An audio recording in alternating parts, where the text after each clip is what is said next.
They weren't kings. They didn't wear crowns. They didn't lead armies. Yet they walked beside rulers, dined in gilded halls, and lived inside the world's most powerful palaces. Throughout history, dwarfs, individuals born with dwarfism, held a place in the heart of royal courts.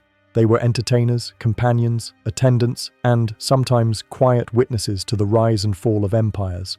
Their stories were rarely written in history books, but they left an unforgettable imprint on royal culture. Behind the laughter and fanfare was a world far more complex, one filled with status, sacrifice, secrets, and survival. When we picture royal courts, we often imagine warriors in armor, ladies in silk gowns, or ministers in long robes. But hidden in the footnotes of history are the stories of dwarfs, small in stature but large in presence. Far from being background figures, they played real roles within the palace. In many courts, dwarfs weren't just hired for entertainment, they were part of the household.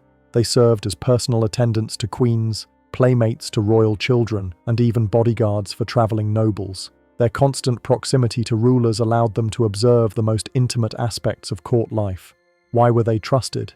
In part, their unique appearance led royals to see them as non-threatening and loyal. In many cultures, people believed dwarfs carried spiritual meaning or good fortune. They were often given as gifts to symbolize luck or prestige. Once inside the palace, they could form close relationships with monarchs and become a quiet but influential part of daily life.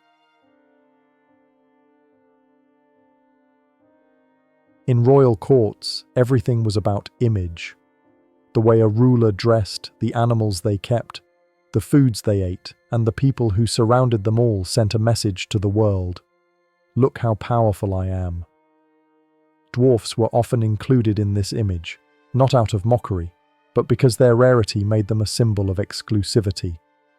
Imagine walking into a throne room where gold shimmers on every wall, exotic birds fly overhead, and rare individuals, including dwarfs, stand beside the ruler. It wasn't just luxury, it was theatre. These courts were like living museums, and dwarfs were sometimes seen as human jewels within them. In places like the Spanish Habsburg court, dwarfs were part of official portraits, dressed in expensive clothing, sometimes wearing jewelry or holding fans. They were seated near kings or queens in paintings, highlighting their accepted place in royal society. The presence of a dwarf suggested wealth, reach, and refinement. But beneath this glamour was a much deeper story, one that involved the journeys dwarfs took to get there.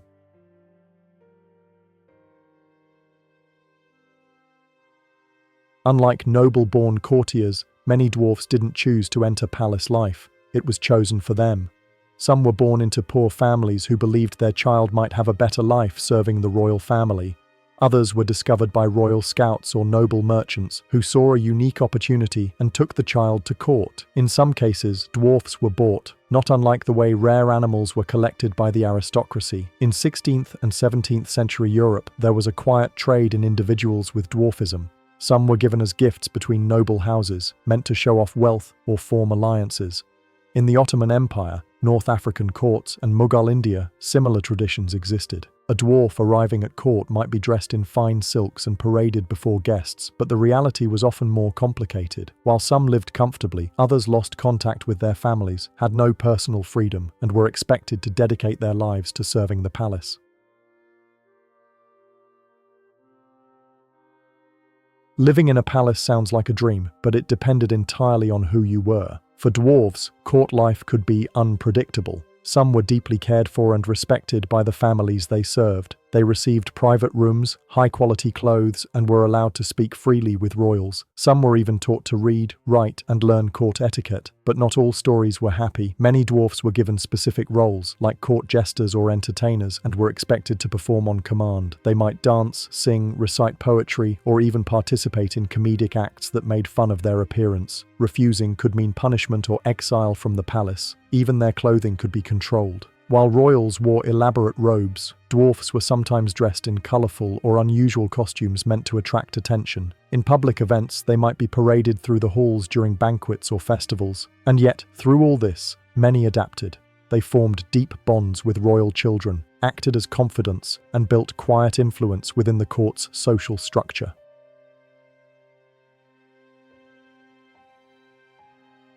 Among the most bizarre moments in court history is the infamous dwarf wedding, hosted in the 1700s by a powerful European monarch. This event was no ordinary marriage. It was a grand performance, complete with royal carriages, gold-trimmed attire, and hundreds of guests.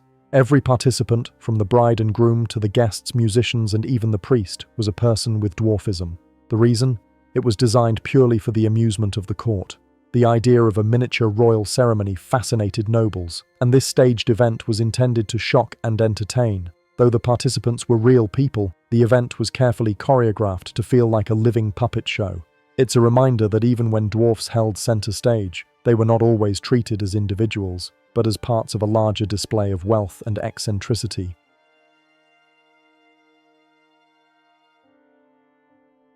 Occasionally, history records something even more complex, when someone with dwarfism was born into a royal or noble family. In a world obsessed with image, a royal child with dwarfism could be seen as a threat to the dynasty's appearance of strength. In some places, these children were raised quietly, away from the spotlight. Families might protect them from public scrutiny, sending them to private estates or religious institutions, but not all outcomes were hidden. Some royal children with dwarfism were accepted openly. A few were given education, fine clothes, and responsibilities just like their siblings. These rare cases show that attitudes varied. Some courts were more open-minded, while others tried to conceal what they could not explain.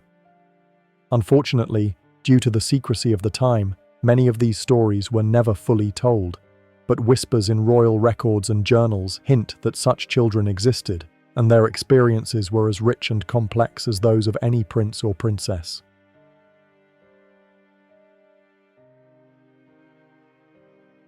Art became one of the few places where dwarfs in royal courts were truly seen. In particular, the Spanish painter Diego Velázquez broke from tradition. Instead of portraying dwarfs as comic figures, he painted them with dignity and depth. His portraits show them not as background characters, but as individuals. One haunting image of Sebastián de Mora shows him seated alone, gazing straight ahead, not smiling, not posing, just existing. In that moment, the viewer is forced to look beyond the costume and see the human being beneath. These paintings are more than artwork. They are evidence, proof that these individuals lived, mattered, and deserved to be remembered.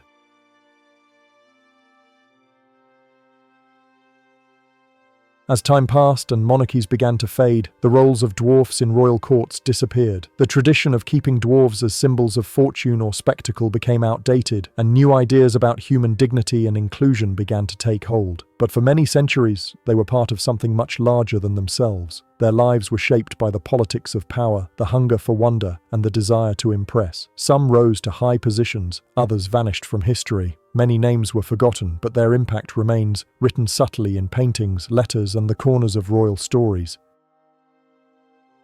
The lives of dwarfs in royal courts are among the most fascinating and complex in history. They were not kings or queens, but they stood beside them. They were not always free, but they lived in the heart of power. Their stories challenge us to rethink what we know about status, visibility, and the many shapes of influence.